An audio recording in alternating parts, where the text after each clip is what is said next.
Halo pagi semua, teman-teman yang ada di rumah, teman-teman yang ada di Harapan. Hari ini kita ingin mendengar firman Tuhan, dan memuji Tuhan. Kita siapkan hati kita ambil kita satu dukun gitu.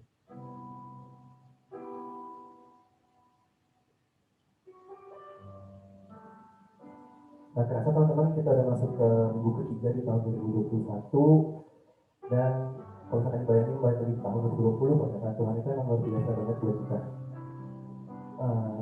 Mulai dari bencana alam, pandemi yang bisa kita lewatin sampai ke minggu ketiga di tahun 2021 ini.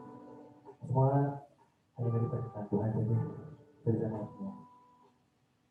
Kuasa Tuhan yang terindah, dan kita akan bisa kasih kita bahwa Dia yang terindah, Allah yang terindah.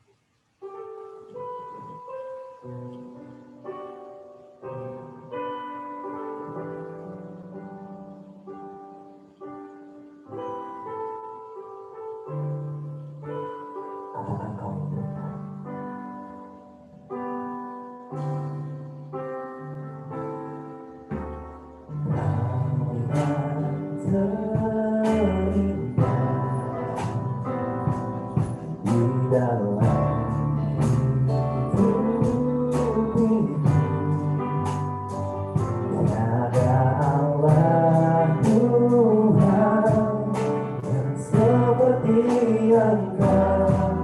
Besar perkasa penuh kemuliaan, Kau yang termanis di dalam hidup ini. Ku cinta Kau lebih, ku cinta Kau lebih dari segalanya. Besar kasih setiamu kepadaku, ku sembah Kau yang aku, ku tinggikan namamu selalu, yang lutut dan berteduh. Menyembah Yesus, Tuhan Raya, katakan ku sembah Kau, sembah Kau yang aku, ku tinggikan namamu selalu, yang indah tak berlaku. Engkaulah Yesus, Tuhan Rajaku. Katakan Kau yang terindah dalam hidup kami. Kau yang terindah di dalam hidup ini.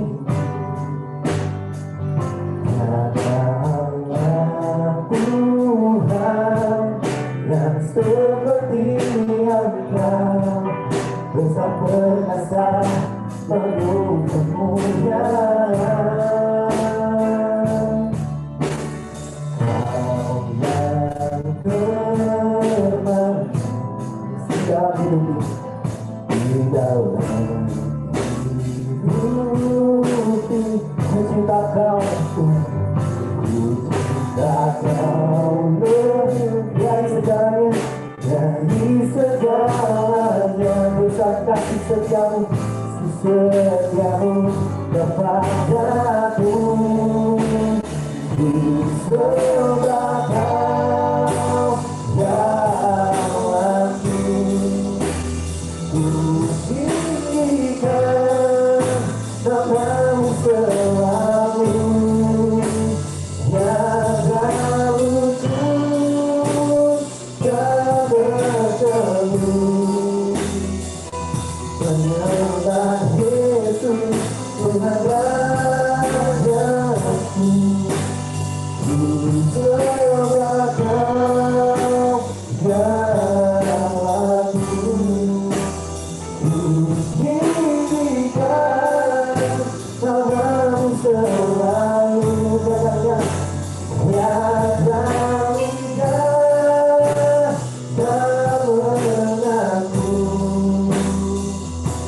Kaulah Yesus, Tuhan dapat aku sembah Kau ya aku. Ku sembah Kau ya aku. Ku tinggikan namamu selalu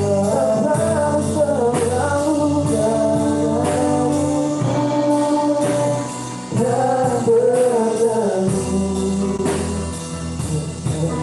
Tuhan Yesus, Tuhan Raja, ku sembah Kau, ku sembah Kau, ya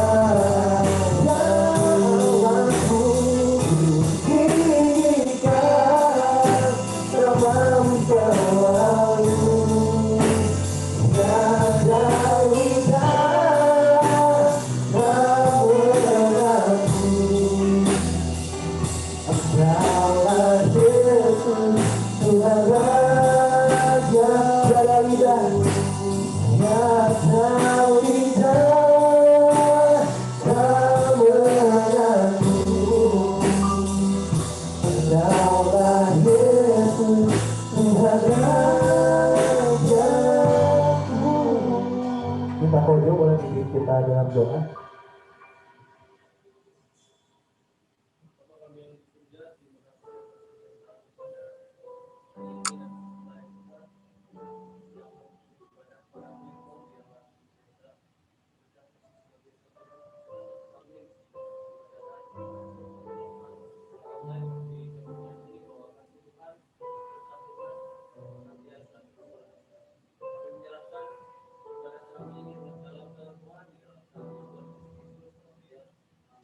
Amin. Shalom teman-teman semua, semangat berpuji Tuhan. Walaupun kita terpisah nih satu sama lain dengan yang lain, tapi kita ingin puji Tuhan dengan lebih semangat lagi. Amin. Teman-teman di rumah kita ajak untuk bangkit berdiri semua, dan teman-teman di sini kita ajak juga untuk bangkit berdiri karena pujian Yesus.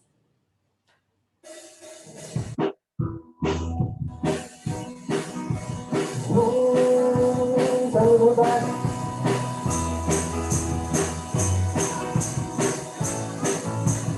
Karena hidup yang aku pilih, hidup yang aku pilih, membuatku berhati. Karena Yesus Tuhan, tempatku percaya dan berharap. Hidup tanpa aku yang lihat kelilingku. Harusnya apa kebenaran yang membebaskan. Tak kuat kamu, tak kebebasan tubuh. Tidak melakukan berdasarkan yang tak berikan Yesus. Kau bersama kasih Yesus, Kau yang akan selalu berada di sisiku untuk membuatku. Oh Yesus, Kau bersama kasih Yesus, Kau yang tak pernah jauh-jauh di sisiku untuk membuatku. Kita beri kemuliaan kepada Tuhan yang lebih baik.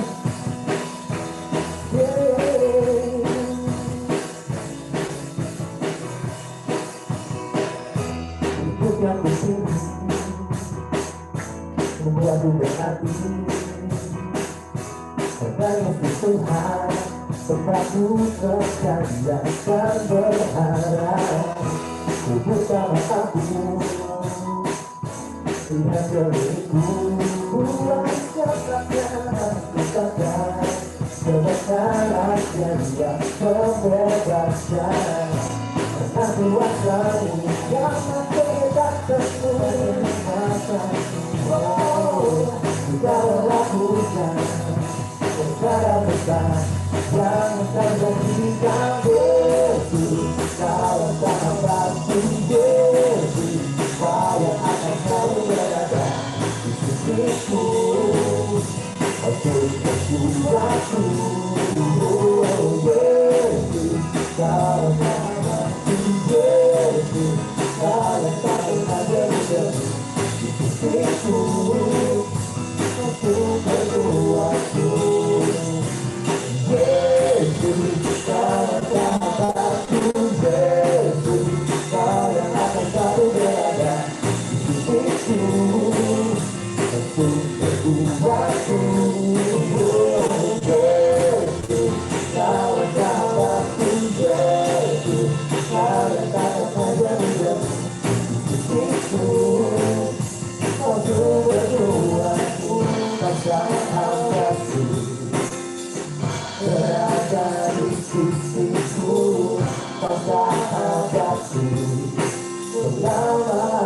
yang telah ku kasih berada di sisiku selama-lamanya. Beri kemuliaan buat Tuhan Yesus. Teman-teman semua yang di rumah boleh duduk kembali atau mungkin juga boleh duduk kembali. Kita akan siapkan hati kita ingin mendengar Tuhan pada hari ini. Kiranya pujian bersamamu.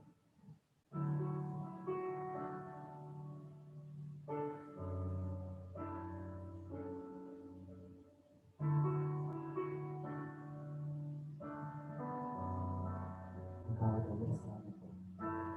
Engkau ada bersamaku di setiap musim hidupku. Tak pernah kau biarkan ku sendiri.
Kita mengabdi sekali lagi dengan sikap hati yang lebih lagi.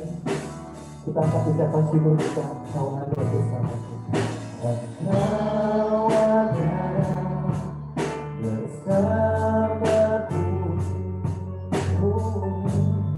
di setiap musim hidupku.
Untuk waktu dan kesempatan pada pagi ini yang sekali lagi Tuhan berikan kepada setiap kami, untuk kami boleh bersama-sama beribadah kepada Tuhan, bersama-sama memuji, menyembah Tuhan. Dan saat ini kami juga akan bersama-sama membaca, merenungkan firman Tuhan. Dan kami mohon Tuhan yang memimpin dan memberkati setiap kami. Terima kasih Tuhan, kami serahkan waktu ini. Nama Tuhan Yesus, kami berdoa. Amin. Saudara, pada pagi hari ini kita akan bersama-sama merenungkan firman Tuhan dari Yohanes pasal 8 ayat 12 hingga ayat yang ke-20. Saya akan bacakan bagi saudara-saudara sekalian, demikian firman Tuhan. Yesus adalah terang dunia. Maka Yesus berkata pula kepada orang banyak, katanya, "Akulah terang dunia. Barang siapa mengikut aku, ia tidak akan berjalan dalam kegelapan, melainkan ia akan mempunyai terang hidup." Kata orang-orang Farisi kepadanya, "Engkau bersaksi tentang dirimu, kesaksianmu tidak benar." Jawab Yesus kepada mereka, katanya, "Biarpun aku bersaksi tentang diriku sendiri, namun kesaksianku itu benar. Sebab aku tahu dari mana aku datang dan kemana aku pergi. Tetapi kamu tidak tahu dari mana aku datang dan kemana aku pergi. Kamu menghakimi menurut ukuran manusia. Aku tidak menghakimi seorang pun. Dan jikalau aku menghakimi, maka penghakimanku itu benar. Sebab aku tidak seorang diri, tetapi aku bersama dengan Dia yang mengutus aku. Dan dalam kitab Tauratmu ada tertulis bahwa kesaksian dua orang adalah sah. Akulah yang bersaksi tentang diriku sendiri, dan juga Bapa yang mengutus aku bersaksi tentang aku." Maka kata mereka kepadanya, "Di manakah Bapamu?" Jawab Yesus, "Baik aku maupun Bapakku tidak kamu kenal. Jikalau sekiranya kamu mengenal aku, kamu mengenal juga Bapakku." Kata-kata itu dikatakan Yesus dekat perbendaharaan, waktu ia mengajar di dalam bait Allah. dan tidak seorang pun yang menangkap dia, karena saatnya belum tiba. Demikian pembacaan firman Tuhan. Saudara, apa fungsi terang atau cahaya di dalam hidup kita? Saudara, kita tidak dapat membaca atau belajar tanpa cahaya. Kita tidak dapat bercermin atau berhias tanpa cahaya, meskipun kita di hadapan cermin sekalipun. Saudara, kita tidak dapat berjalan di tengah gelap gulita, ya. Kita membutuhkan terang sekecil apapun seperti sebuah lilin di dalam hidup kita. Saudara-saudara yang kasih oleh Tuhan, terang membuat kita melihat segala sesuatu dengan lebih objektif. Kita dapat melihat sesuatu yang bagus dan jelek di tengah terang. Kita tidak dapat menilai sebuah barang dengan objektif dan benar di tengah gelap gulita. Saudara, kita dapat berjalan ke arah yang benar dan tidak terperosok ke dalam lubang jika kita berjalan di dalam terang.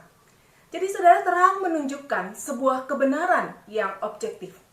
Saudara-saudara yang kasih oleh Tuhan, di dalam percakapan antara Tuhan Yesus dengan orang-orang Farisi yang memprotes kesaksian Tuhan Yesus tentang dirinya, di dalam ayat 12 kalau kita memperhatikan, dikatakan Yesus berkata kepada orang banyak, "Akulah terang dunia. Barang siapa mengikut aku, ia tidak akan berjalan dalam kegelapan, melainkan ia akan mempunyai terang hidup."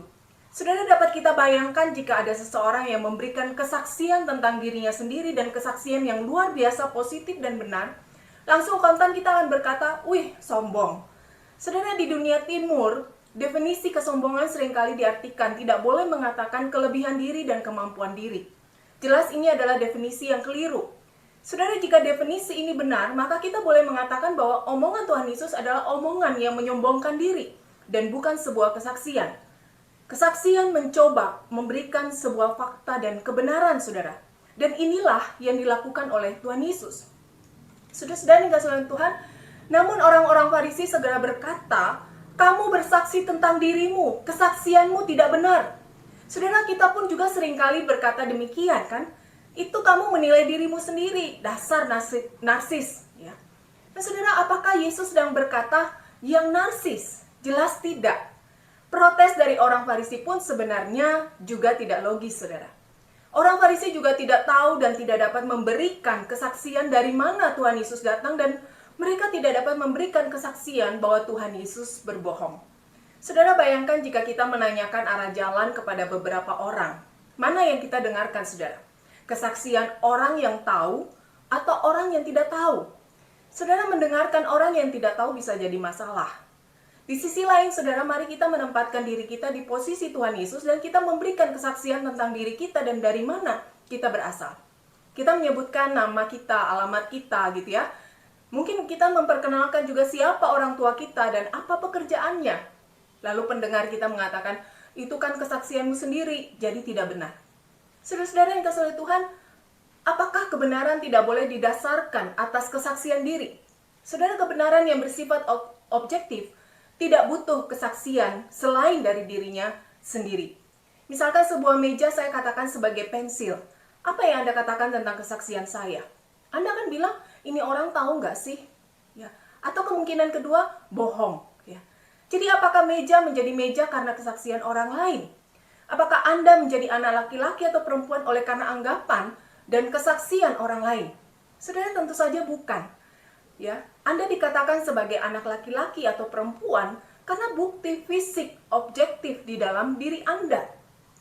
Jadi tubuh Anda memberikan kesaksian terhadap tubuh Anda.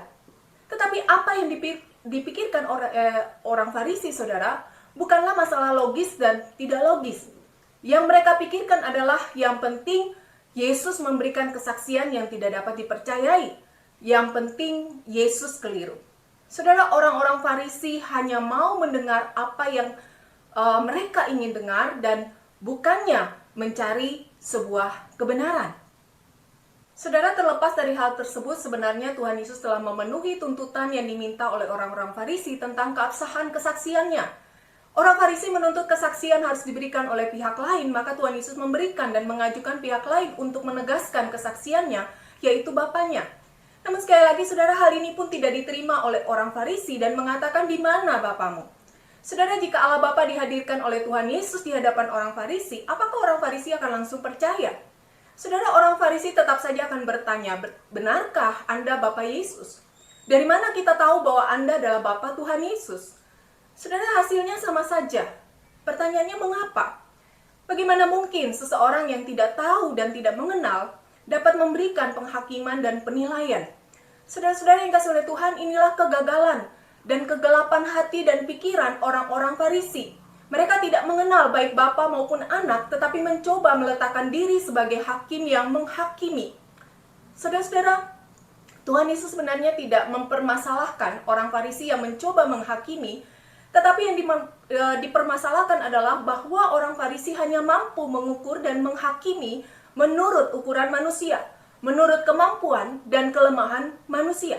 Saudara, keterbatasan ini tidak akan mampu mengukur dan menghakimi sesuatu yang lebih besar daripada diri manusia. Saudara, orang Farisi menghakimi di dalam gelap, sehingga mereka tidak mampu melihat realita yang sesungguhnya.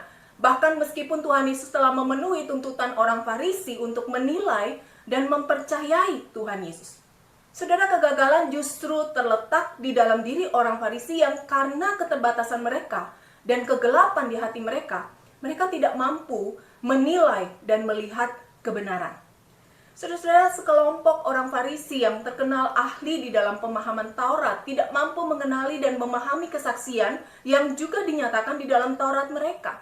Saudara, inilah kegelapan itu. Ada cermin di depan mereka, tetapi mereka tidak mampu melihat segala sesuatu yang diperlihatkan oleh cermin itu. Ada jalan di depan mereka, tetapi mereka tidak dapat melihat jalan itu.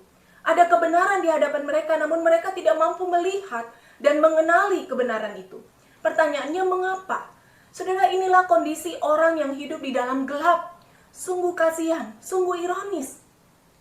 Saudara, ketika Tuhan Yesus memberikan kesaksian bahwa dirinya adalah terang dunia, seharusnya diterima dengan sukacita bahwa terang itu sudah datang dan mereka yang hidup di dalam gelap kini tidak hidup di dalam kegelapan lagi. Tetapi yang terjadi adalah sebaliknya. Orang yang masih di dalam kegelapan yang membutuhkan terang mencoba menghakimi dan berbagai cara menolak terang yang sebenarnya mereka butuhkan. Saudara, inilah kuasa kegelapan itu, membuat segala sesuatunya menjadi gelap gulita dan tidak nampak. Saudara yang dikasihi oleh Tuhan, jika demikian, apakah terang Allah kalah dibandingkan dengan kegelapan? Tidak, saudara. Tuhan Yesus mengatakan di ayat 28 dan ayat 29, apabila kamu telah meninggikan anak manusia, barulah kamu tahu bahwa akulah dia. Saudara, inilah sebabnya dikatakan bahwa Yesus adalah terang dunia dan barang siapa yang mengikut Yesus, ia tidak akan berjalan di dalam kegelapan. Saudara, orang Farisi tidak ingin berpindah dari kegelapan hatinya dan mengikut Yesus. Saudara-saudara yang dikasihi oleh Tuhan, seperti apakah kita hari ini? Seperti orang Farisi ataukah seperti orang yang mengikut Yesus sebagai muridnya?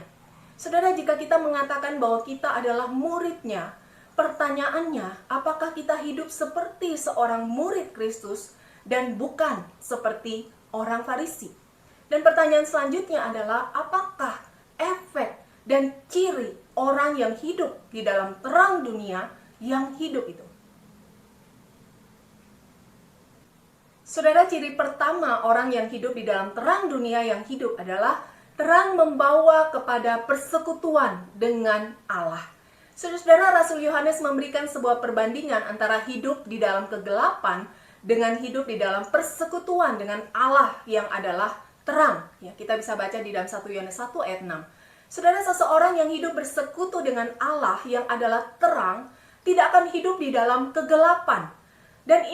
Dan inilah ciri seseorang yang hidup di dalam terang, yaitu memiliki persekutuan dengan Allah. Namun saudara, tidak ada seorang pun yang dapat bersekutu dengan Allah jika tidak ditebus oleh Kristus. Nah saudara, apa tandanya seseorang yang telah ditebus oleh Kristus? Tandanya yaitu pertobatan, kepercayaan, dan penerimaan bahwa Tuhan Yesus sebagai Tuhan dan Juru Selamat secara pribadi. Jadi saudara, terang membawa seseorang kepada pertobatan yang sejati dan membawa kepada persekutuan dengan Allah dan keterpisahan dari kegelapan. Nah, saudara-saudara yang kasih oleh Tuhan, pertanyaan bagi kita sekalian, apakah kita telah hidup di dalam terang itu? Barang siapa yang meninggikan anak manusia, barulah tahu bahwa Yesuslah Mesias, Juru Selamat yang diutus Allah sebagai penebusan atas dosa manusia dan menjadikan manusia berdosa menjadi anak-anak Allah. Saudara, inilah ciri seseorang yang telah menerima dan hidup di dalam terang dunia, yaitu memiliki iman dan komitmen untuk hidup di dalam persekutuan dengan Allah. Dan mereka yang telah menerima terang akan mengalami sebuah pertobatan yang sejati, ya, bukan pertomatan, yaitu setelah bertobat terus kumat lagi. Tetapi saudara, ada sebuah gaya hidup yang mengejar kekudusan di hadapan Allah. Ciri yang kedua adalah terang membawa kepada kebenaran yang sejati. Saudara, Allah adalah kebenaran. Jadi tidak mungkin seseorang yang mengenal Allah tidak dibawa kepada pengenalan akan kebenaran yang sejati. Ada kehidupan yang bersifat progresif di dalam terang. Artinya kehidupan yang semakin lama semakin bertumbuh di dalam iman kepada Kristus. Saudara, iman bukan sekedar masalah kepercayaan, melainkan melibatkan pengetahuan atau pengenalan secara intelektual atau pemikiran, dan melibatkan perbuatan sebagai sebuah integritas dari apa yang kita ketahui dan percayai. Maka saudara, tidak heran jika Yakobus mengatakan bahwa iman tanpa perbuatan pada hakikatnya adalah mati. Karena iman tidak dapat dilepaskan dari perbuatan-perbuatan yang sesuai dengan iman. Saudara, demikian juga pengenalan akan kebenaran yang sejati. Kalau kita membaca di dalam Alkitab, di dalam Roma 10 ayat 1 sampai ayat yang ketiga, bagian ini merupakan contoh mudah bagaimana seseorang yang telah bekerja giat bagi Tuhan tetapi belum diselamatkan dan masih membutuhkan keselamatan itu. Karena mereka tidak mengenal kebenaran Allah dan mendirikan kebenaran mereka sendiri. Jadi saudara, jangan dikira keselamatan Kristen itu sedemikian mudah ya, asal percaya saja. Saudara, memang kalimat ini tidak salah. Keselamatan memang diresponi melalui kepercayaan kita kepada Kristus. Tetapi kepercayaan itu membawa kita kepada konsekuensi lainnya sebagai sebuah iman yang lengkap. Saudara, kepercayaan membawa pengetahuan akan kebenaran. Pengetahuan akan kebenaran membawa kepada kehidupan yang sesuai dengan panggilan kebenaran. Jika tidak, maka iman itu adalah iman yang mati. Saudara, terang tidak dapat dipisahkan dengan kebenaran. Dengan terang, kita dapat mengenali dan melihat kebenaran. Saudara, Kristus adalah terang dunia. Penerimaan yang sejati akan Kristus membuat kita hidup di dalam terang yang membawa kita kepada pengenalan akan kebenaran yang sejati. Saudara, ini sebabnya seorang Kristen yang sejati hatinya akan dipenuhi oleh semangat dan minat untuk mengenal Allah dan firman-Nya. Hatinya dipenuhi dengan semangat dan minat untuk mempelajari dan mendalami firman Tuhan dengan lebih dalam dan lebih dalam lagi. Saudara, pertanyaannya mengapa demikian? Saudara, kasih kepada Allah yang membenci dosa membuat kita berhati-hati di dalam hidup kita agar hidup kita sesuai dengan panggilan sebagai anak-anak Allah. Saudara, bagaimana kita memperoleh teladan dan petunjuk hidup yang sesuai dengan kehendak Allah dari firman Tuhan, saudara? Nah, saudara, inilah motivasi seorang Kristen yang lahir baru di dalam semangatnya dan minatnya untuk mendalami dan mempelajari firman Tuhan, yaitu agar kita menjalani hidup dengan hati-hati. Jangan sampai kita mendukakan hati Allah. Maka orang Kristen yang lahir baru, saudara, salah satunya dapat dilihat dari respon mereka terhadap firman Tuhan. Apakah mereka berminat untuk mempelajari atau tidak? Ada semangat mengejar bobot dan kualitas pengajaran dan pengenalan. Dan tentu saja yang tidak boleh ketinggalan adalah adanya semangat dan minat untuk menerapkannya di dalam kehidupan sehari-hari. Saudara-saudara yang kasih oleh Tuhan, terang membawa kita kepada kebenaran. Meskipun kita diperhadapkan dengan cermin sekalipun, tanpa adanya terang, kita tidak dapat menilai dan melihat diri kita sendiri.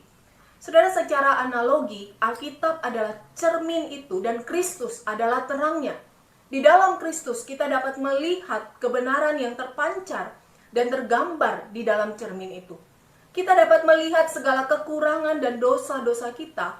Dan Alkitab akan menuntun kita untuk memperbaiki kesalahan kita dan menuntun kita kepada kebenaran. Saudara, di dalam Yohanes 8 ayat 47 dikatakan, barang siapa berasal dari Allah, ia mendengarkan firman Allah. Itulah sebabnya kamu tidak mendengarkannya, karena kamu tidak berasal dari Allah. Saudara, terang membawa kita kepada kebenaran yang sejati. Dan ciri yang ketiga, yang terakhir, saudara, ciri orang yang hidup di dalam terang dunia adalah terang membawa kepada kehidupan seorang murid. Saudara, tujuan akhir dari pemberitaan Injil adalah menjadikan seseorang murid Kristus dan melakukan segala yang Kristus perintahkan. Kehidupan seorang murid adalah sebuah kehidupan yang belajar dan meneladani Kristus. Dan hal ini, saudara, tidak dapat dipisahkan dari kebenaran firman yang sejati. Karena tanpa kebenaran yang sejati, kita tidak mungkin hidup sebagai murid Kristus. Kalau kita baca di dalam Yohanes pasal 8 ayat 31 hingga ayat yang ke-32, dikatakan, "Jikalau kamu tetap dalam firman-Ku, kamu benar-benar adalah murid-Ku dan kamu akan mengetahui kebenaran, dan kebenaran itu akan memerdekakan kamu." Saudara, kehidupan seorang murid tidak terlepas dari firman Tuhan. Memahami kebenaran membuat kita merdeka dari perbuatan dosa yang kita kerjakan, sehingga apa yang kita kerjakan tidak selalu salah dan berdosa di hadapan Tuhan. Saudara, bagaimana kita dapat dipandang sebagai seorang siswa yang tertib di sekolah kita, yaitu kita menjalankan peraturan-peraturan sekolah dengan baik. Saudara, tetapi bagaimana kita dapat menjalankan peraturan dan tata tertib sekolah jika kita tidak mengetahui dan memahami tata tertib dan peraturan tersebut? Saudara, memahami peraturan membuat kita merdeka dari ketakutan kita untuk berbuat yang keliru. Ketaatan kita menjalankan peraturan dan tata tertib sekolah merupakan tanda dan tanggung jawab murid dari sekolah tersebut. Saudara, kehidupan seorang murid adalah sebuah kehidupan yang belajar. Belajar untuk hidup seperti Kristus. Belajar untuk hidup diperkenan oleh Allah. Jadi kehidupan belajar seorang murid itu menuntut sebuah progresivitas yang baik. Saudara, siapa di antara kita yang belajar SD selama 12 tahun? Setiap tahun tidak naik kelas 1 kali. Jadi teman-temannya udah masuk perguruan tinggi, dianya baru lulus SD. Saudara, memang ada progresivitas ya, tetapi jelas kurang baik. Saudara, seringkali kita malu jika progresivitas kita di sekolah buruk ya. Mana ada saudara yang bangga lulus SD 12 tahun. Nggak malu, malah sombong gitu ya. Saudara, tetapi berapa banyak yang malu jika progresivitas kerohaniannya kurang baik? Saudara, seringkali kita tidak memperhatikan dan memandang penting kerohanian kita. Kita tidak memandang penting persekutuan dengan Allah. Saudara, apakah dengan demikian kita adalah murid-murid Kristus yang telah menerima terang Kristus? Saudara, Kristus adalah terang yang membuat kehidupan yang benar itu menjadi sedemikian nyata di hadapan kita. Melalui Kristus kita dapat melihat kehidupan yang berkenan berkenan kepada Allah itu seperti apa sesungguhnya, yaitu hidup seperti Kristus. Saudara, inilah artinya Kristus adalah terang. Untuk hidup seperti Kristus bukan sebuah proses yang instan, saudara, melainkan sebuah proses yang bersifat progresif, yang semakin lama semakin baik, semakin sempurna, semakin sesuai dengan Kristus.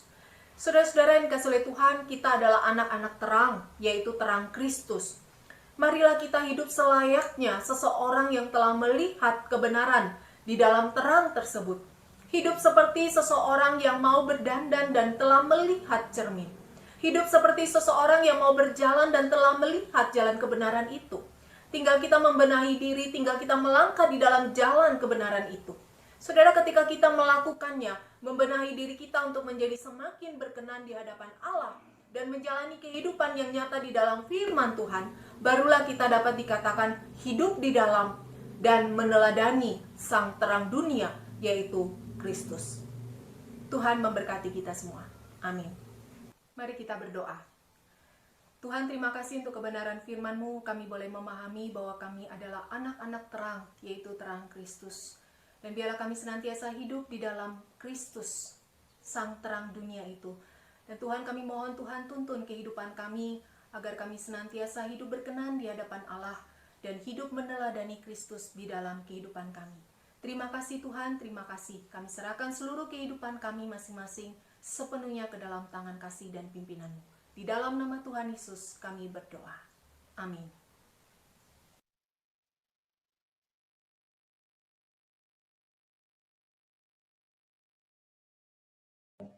membawa terang dapat membuat kita bercermin dan tidak dapat melihat Tuhan melalui firman Allah dan membawa kita pada iman yang sejati. Amin. Kita akan respon firman Tuhan, mari kita masuk sendiri, kita masuk ke dalam pengakuan yang rasul.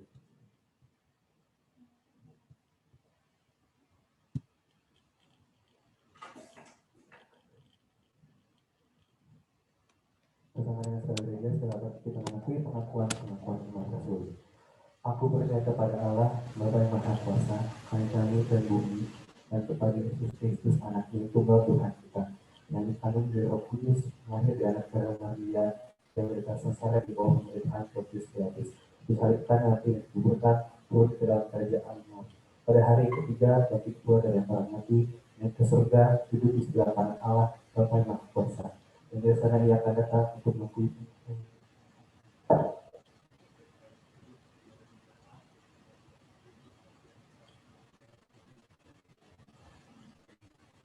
Oke, semua kita boleh duduk kembali.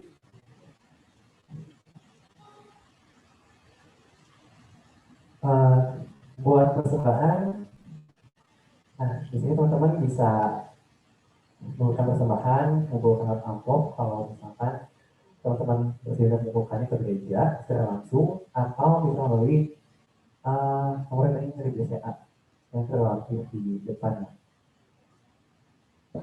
atas nama Kristinawati alias atau biar jadi Wijaya. Oke, kita akan masuk ke dalam doa berkat. Diminta kucing untuk dalam doa.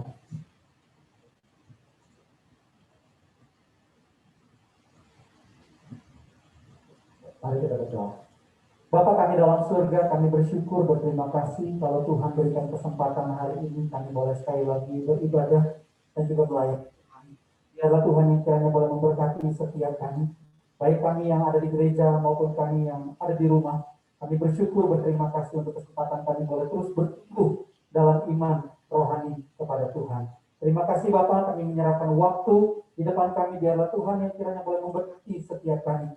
Sama halnya Tuhan sudah memberkati kami di waktu-waktu sebelumnya. Kami berdoa, kami bersyukur di dalam nama Yesus, Tuhan Juru Selamat yang hidup.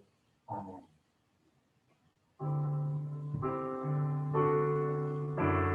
Terima kasih Yesusku, menganugeraya kami hari ini. Tuhan adalah syukur bagimu. Ketika selesai, Tuhan Yesus memberkati.